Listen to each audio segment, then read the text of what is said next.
Jason Wright, president of the Washington football team, says that there are a set of folks that have warmed to the Washington football team name. It feels like it isn't jettisoning all the things that we have been in the past, whereas something that's completely new might feel that way. It's important for a substantial part of our fan base to feel that this is a continuation of something versus a complete reset, something brand new. And so Washington football team could be the permanent name. I like it. I like the uniforms. Too. I like the name. Yeah. I think it's great. I think it's fine.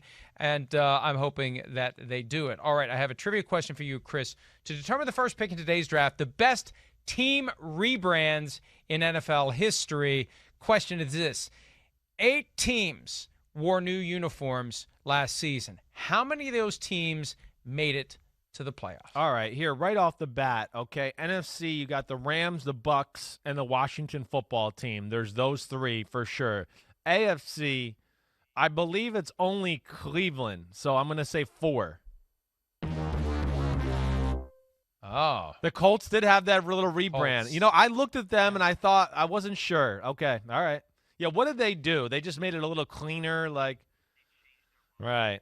Yeah, okay. There wasn't much. Yeah. I don't think it counts as a rebrand. Okay, it's minor, fine. I'll take the first pick. Minor uniform change. All right, go ahead. Go ahead. You can have it. You sure? Go ahead. You can have it. All right. Wow, you're a nice guy today. Look at you, old-timer. What a nice guy. Okay, I'm taking it.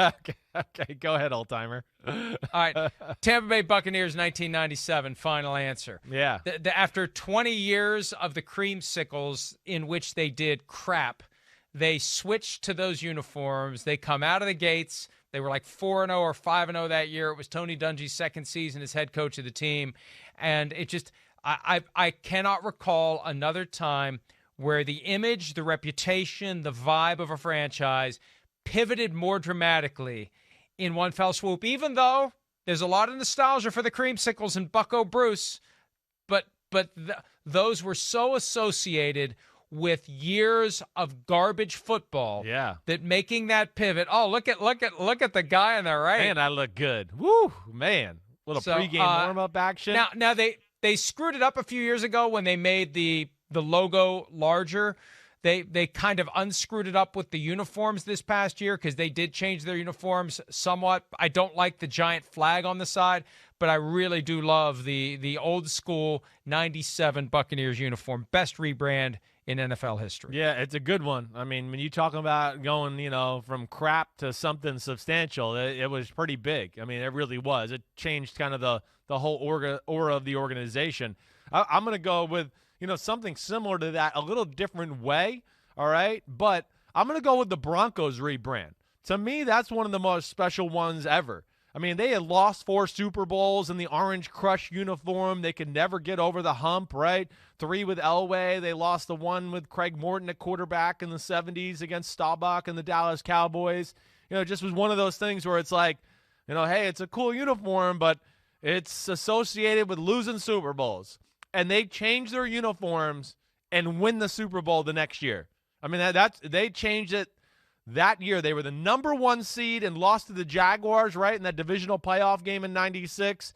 That was the end of that uniform. They changed it. Next year, they go on to win the Super Bowl, be the Packers, and, it's given them a different look as far as their organization's concerned ever since.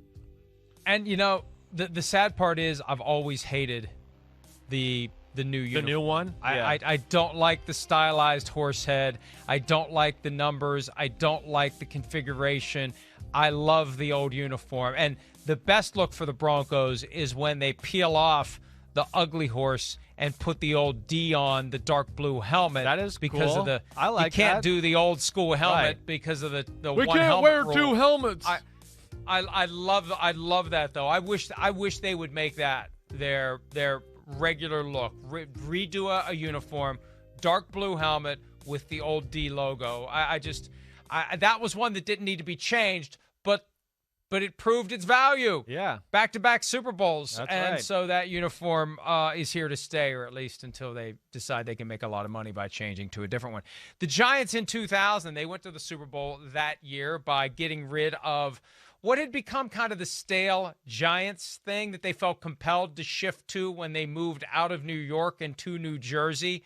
we're not in New York anymore. We can't have the NY on our helmet. They went back to the NY. And I remember just that look with the gray pants, yeah, blue shirts. It really had an old school vibe to it. Right. I thought that was a great change. And again, it took them to the Super Bowl right away, and they won 2 more Super Bowls after that in that uniform. Yeah, no, it got stale. You know, the other one. You're right. It was a fresh look. It kind of changed the aura of their organization for a time period too.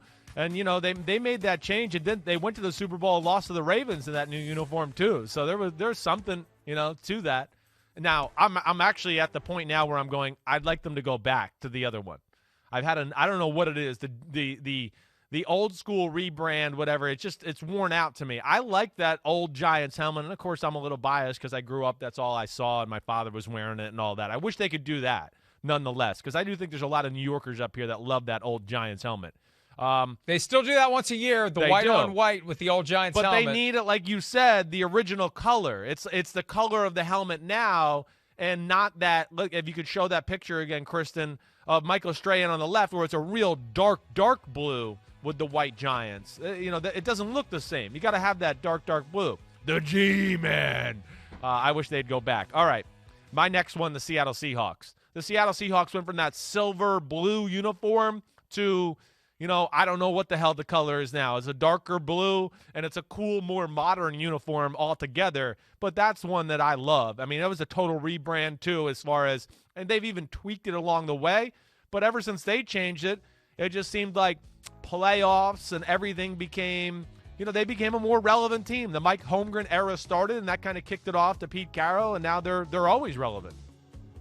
Next one for me, even though it did not unlock success, if anything, it was the pivot point toward 3 years of crap football, the Jaguars ditching the two-tone helmet. They did get to the AFC Championship in the two-tone helmet, yeah, but they also blew a double-digit lead in the fourth quarter in that godforsaken thing. They got rid of the two-tone helmet. They went back to the all-black helmet, and even though the team has a way to go, they need to get back to I like what they got back to with the dark uniform, the dark helmet. That's awesome. Now they just need to get the players. Yeah, that's right. Yeah, I mean, when they keep it simple and like to the new one, like you're talking about it, I do like it.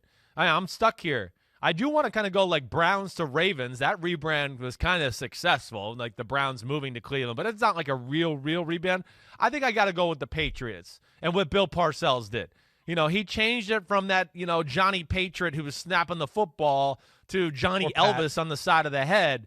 That started it off, and they've gone to a whole lot of Super Bowls and everything ever since. So he was the jump-off point, and, of course, they've tweaked it since. But that, to me, is one of the best rebrands of all time.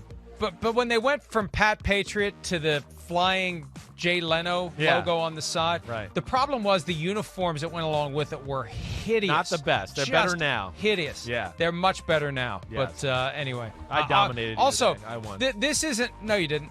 This isn't a rebrand per se, but when the Phoenix Cardinals became the Arizona Cardinals, I like that.